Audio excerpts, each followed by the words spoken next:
Bonjour à tous, voilà, nouvel épisode de ma vie d'artiste professionnel, donc épisode numéro 9. Alors dans le numéro 8, je vous avais expliqué que j'avais enregistré mon premier disque en 1982 avec le groupe Los Guachos dans lequel j'étais à ce moment-là et donc j'y suis resté pendant 10 ans.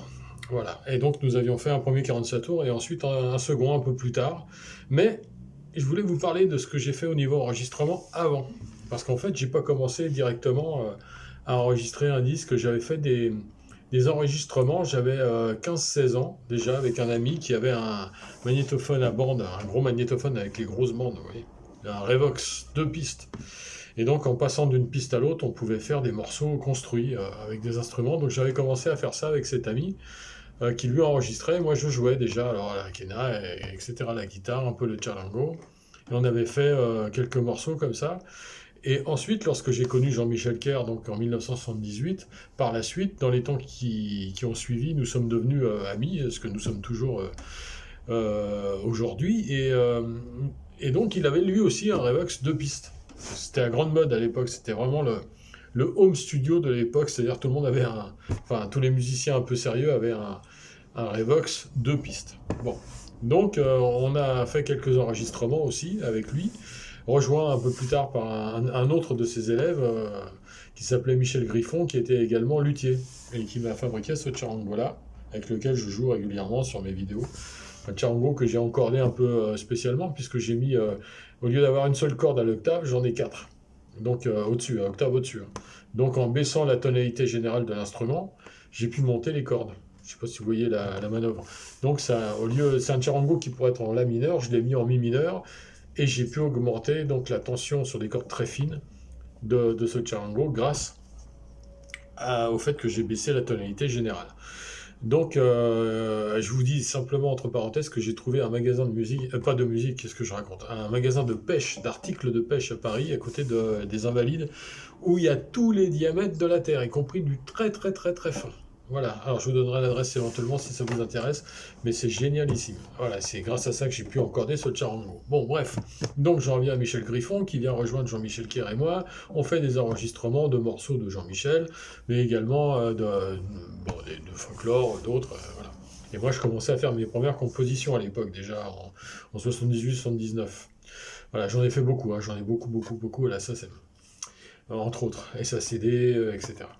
Et donc, ces enregistrements m'ont permis ensuite d'arriver pour le 45 tours de Los Guachos, le premier, en connaissant un peu les enregistrements, savoir comment se comporter, et puis aussi, par exemple, quand on enregistre et qu'on arrive à la fin d'un morceau, par exemple, je sais pas, je vous fais un truc au hasard, et pas arrêter comme ça, c'est-à-dire faire... voilà, laisser la résonance pour que l'ingénieur du son puisse ensuite traiter dans le mixage, faire ce qu'il faut. Mais ça, tout ça, moi, je le savais pas, j'étais très jeune, dans la vingtaine, et j'ai appris ça au fur et à mesure du temps. Voilà, et ça m'a permis tous ces petits enregistrements comme ça, sur des Revox, avec des amis, puis ensuite un vrai disque, hein, parce que c'était un vrai disque. Le premier, ouais, j'ai toujours pas retrouvé, il faut vraiment que je le cherche, mais je sais que j'ai une pochette. Minimum, j'ai une pochette. Et, euh, et c'était un vrai disque avec la galette et tout, là, le truc noir. Ouais, c'était quand même quelque chose, même si c'était un disque à compte d'auteur. Voilà, donc par la suite, j'ai fait d'autres disques, mais ça, je vous en parlerai plus tard, parce qu'il faut vraiment que je consacre un ou deux épisodes à l'enregistrement, parce que j'en ai fait plein, comme je vous ai dit, et j'ai appris énormément, et il faudra que je vous explique ça en détail, avec une personne en particulier, mais on verra ça plus tard. Et là, j'en reviens à Jean-Michel Kerr, que je voyais beaucoup, donc, et je lui ai dit un jour, mais j'aimerais bien acheter une Rastra. Alors, la Rastra, c'est une ceinture à pièces des gauchos. Et, euh, et je voulais vraiment en acquérir une, et je ne savais pas du tout où trouver ça en France, à Paris. Donc je lui demande, et il me dit, tiens, tu devrais passer un coup de fil à Nicolas Pérez González, père, je précise, donc qui était à l'époque dans les Cachakis, mais qui avait fait aussi partie des groupes Los Incas à un moment. Dans le premier disque Los Incas qui s'appelle Succès Originaux, on l'entend bien parce qu'il a une voix grave, on l'entend bien chanter, puis jouer le requinto aussi. Et il était aussi dans les Guaranis avant. Voilà, donc c'est quelqu'un qui était quand même aussi très important dans le milieu de la musique sud-américaine en France, et même en Amérique latine, parce qu'il était quand même très connu. Il est décédé maintenant, malheureusement, ça fait très longtemps maintenant. Et donc je vais le voir rue Lequin, je l'appelle d'abord, et je prends rendez-vous, puis je vais le voir rue Lequin, dans le 16e où il habitait. Et je lui dis, bon là, je voudrais donc acheter la Rastra. Il me montre une superbe Rastra. Et je lui achète. Bon, bref, voilà. Et donc là, je le connais, mais après, je le perds de vue, totalement. Bon, il était dans la Calchakis, il faisait tout ce qu'il avait à faire. Moi, je faisais le peu que je faisais à l'époque. Puis on s'est perdu de vue. Et puis en 1986, là, je jouais déjà aussi parallèlement avec le groupe Senda Nueva, dont je vous ai déjà parlé. Et grâce à l'un de ces musiciens, j'ai pu rencontrer vraiment la famille Nicolas Pérez González, père et fils, et puis mère, enfant, etc. Épouse, tout ce que vous voulez, toute la famille. Et, euh, et de là est partie une collaboration qui en fait allait changer ma vie, mais ça je ne le savais pas à l'époque. C'est-à-dire qu'avec le père, j'ai joué un peu, on a même fait des cabarets ensemble, juste lui et moi. Il jouait la guitare, on chantait tous les deux, et moi je jouais la quena. C'était rigolo parce que la première répétition avec le père Pérez, c'était quelque chose parce que j'étais super impressionné moi quand même. J'avais 26-27 ans et là j'étais en face encore une fois d'un maître, on va dire, hein, de ce genre musical. Et bon, j'en menais pas l'argent hein, quand même, hein, parce que même si je savais jouer à peu près bien, bon, là faut assurer, hein, là faut pas jouer à côté, hein, faut pas faire les notes à côté. Mais enfin bon, j'avais un peu d'expérience avec tous ceux que j'avais rencontrés avant et avec qui j'avais joué. Et donc on a joué ensemble, et puis ensuite j'ai un peu joué avec le groupe Ayacucho, donc avec son fils, Javier Martinez, Fernando Vildosola, on avait fait quelques trucs, et c'était vachement sympa. Et à la même époque, le fils, donc Nicolas Pérez González, fils donc Nicolas Cito, pour ceux qui connaissent, avait déjà en tête une idée que je crois avait eu d'autres avant, mais enfin il ne l'avait pas mis en exergue. Lui, il l'avait vraiment pensé et avait commencé à travailler là-dessus chez lui avec un magnétophone. Je crois que c'était un Tascam à cassette 4 pistes, si je me souviens bien. Donc c'était bien déjà pour l'époque. Hein. On parle des années 87-88, hein, par là, à peu près. Et donc il était en train de faire ça de son côté, de mettre son projet à exécution, projet qui est de mélanger les flûtes des Andes avec la dance music. Quelle idée géniale, sincèrement, quelle idée géniale. Et moi, j'en entendais parler, mais je ne participais pas du tout. Et ils faisaient des maquettes avec un ou deux Français autres, des musiciens de rock, pas du tout de latino, hein, des musiciens qui jouaient d'autres genres de musique avec de la guitare électrique et tout. C'était vachement bien d'ailleurs.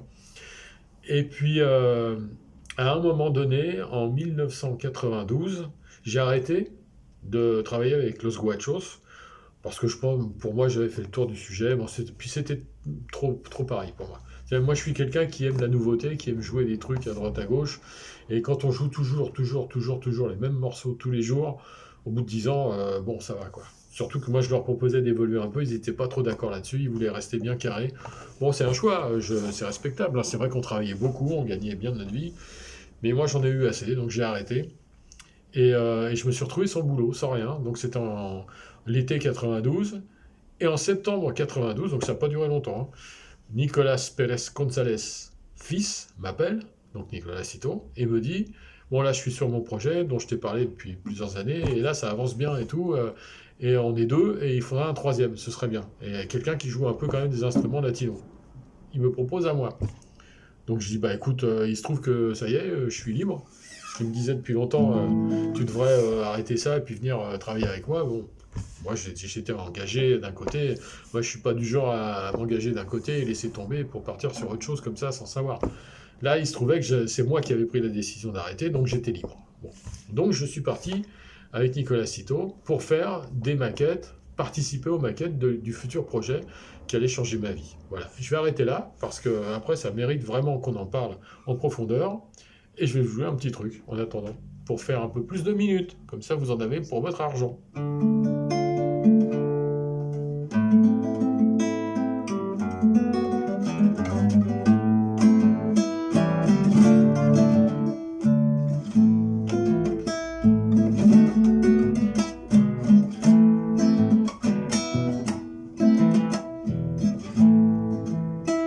No te asombres si te digo lo que fuiste, una ingrata con mi pobre corazón, porque el fuego de tus lindos ojos negros alumbrado del camino y otro amor, y pensar que te adoraba tiernamente y a tu lado como nunca me sentí, y por esas cosas raras de la vida, si en el beso de su boca yo me vi.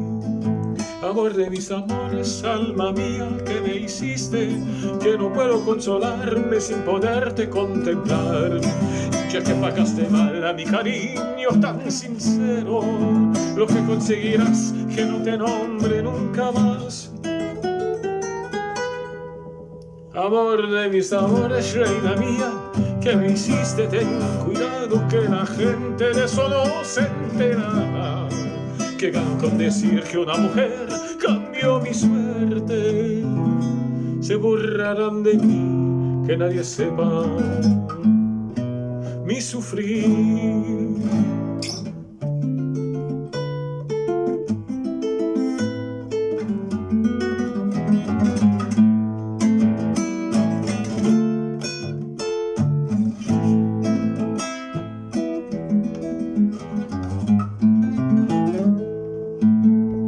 Voilà, que nadie sait pas mes souffler. Ensemble, bah, ça change, non?